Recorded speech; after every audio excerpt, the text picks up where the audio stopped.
4-4-2. The 4-4-2 is football's most iconic formation. 4 defenders, 4 midfielders, and 2 strikers.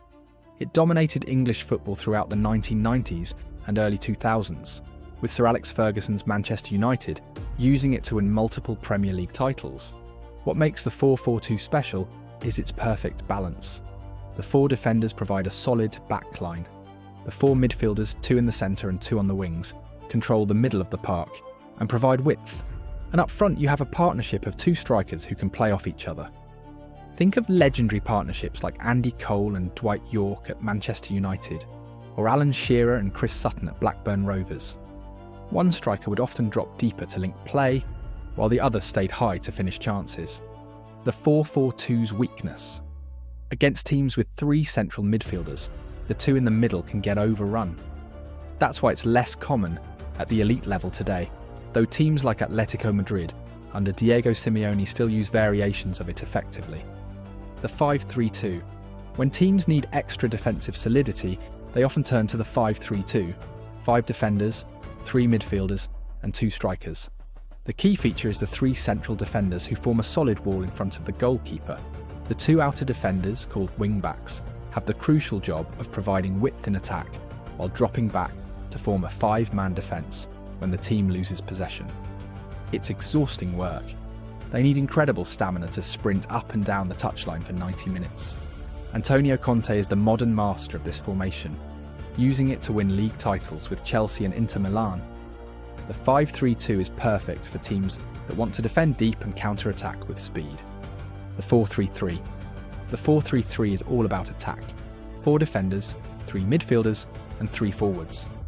This formation became synonymous with Dutch total football in the 1970s and was later perfected by Pep Guardiola's Barcelona.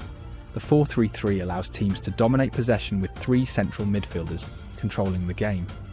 Up front, you have a central striker flanked by 2 wingers who can either cut inside to shoot or stay wide to cross. Liverpool, under Jurgen Klopp, use this formation to devastating effect with their front 3 of Salah, Firmino, and Mané. The key to making it work is having technically skilled midfielders and forwards with pace who can press high up the pitch. The 4-2-3-1. The 4-2-3-1 has become the most popular formation in modern football. 4 defenders, 2 defensive midfielders, 3 attacking midfielders, and 1 striker. What makes it so effective is its versatility. The 2 defensive midfielders, often called the double pivot, provide protection for the back 4, while also starting attacks. Ahead of them, 3 attacking midfielders support a lone striker. This formation gives you numbers in midfield without sacrificing defensive stability. It's perfect for teams that want to control games through possession, while still having enough players back to prevent counter-attacks. Real Madrid used this formation during their Champions League three-peat from 2016 to 2018, with Casemiro and Kroos as the defensive midfielders and Modric slightly ahead of them. The 4-2-3-1 is also the formation of choice for many national teams, including Germany during their 2014 World Cup victory. The 4-3-2-1. The 4-3-2-1, sometimes called the Christmas tree because of its shape on paper, features 4 defenders, 3 midfielders, 2 attacking midfielders, and 1 striker. This formation is all about dominating the centre of the pitch. With 5 central players, 3 midfielders and 2 attacking midfielders, teams can pass their way through even the most congested midfields. Carlo Ancelotti used this formation during his first spell at AC Milan, with Kaká and Rui Costa playing as the attacking midfielders behind a striker. The downside? It can lack width, which is why the fullbacks need to push forward to provide crosses. The 3-4-3. The 3-4-3 has made a comeback in recent years. 3 defenders, 4 midfielders, and 3 forwards. It's an aggressive formation that allows teams to commit players forward while still maintaining defensive structure. Chelsea won the Premier League under Antonio Conte with this formation in the 2016-17 season. The key innovation was using Cesar Azpilicueta, normally a fullback, as one of the 3 central defenders. This gave them extra passing ability from the back. The 3-4-3 can morph into a 5-4-1 when defending, with the wing-backs dropping alongside the 3 central defenders. This flexibility makes it difficult for opponents to break down. The 3-5-2. The 3-5-2 is similar to the 5-3-2, but with a more attacking mindset. 3 defenders, 5 midfielders, and 2 strikers. The 5 midfielders usually consist of 2 wing-backs, 2 central midfielders, and an attacking midfielder. This formation was popularised in Italy, with teams like Juventus using it to dominate Serie A.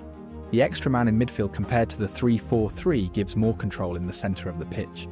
The 3-5-2 works best when you have central defenders who are comfortable on the ball and wing-backs with exceptional stamina.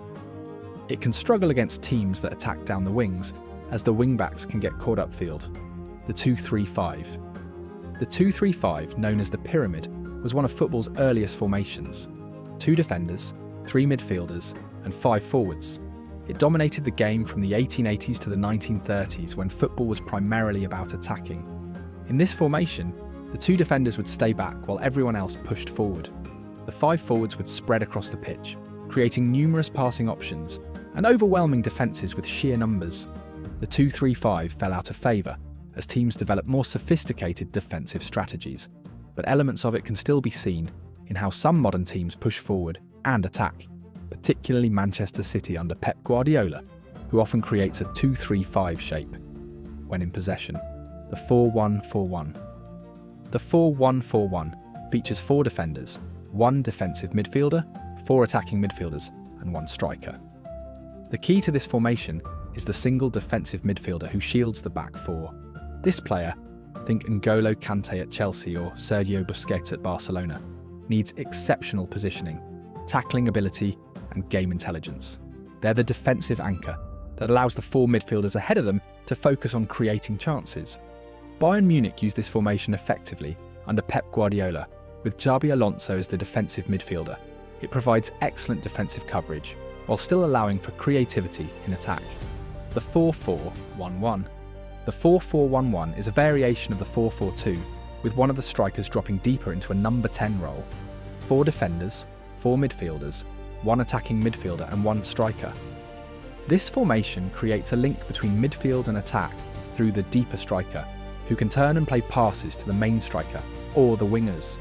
Wayne Rooney often played this role behind Ruud van Nistelrooy at Manchester United.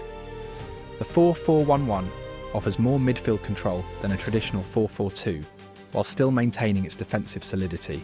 It's particularly effective against teams that play with just 1 defensive midfielder, as the deeper striker can exploit the space behind them.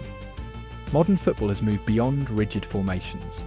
Managers now use hybrid systems that change shape depending on whether the team has possession. Manchester City under Pep Guardiola might line up in a 4-3-3 on paper, but during games, one of their fullbacks often moves into midfield to create a 3-2-5 shape in possession. This gives them numerical superiority in key areas of the pitch.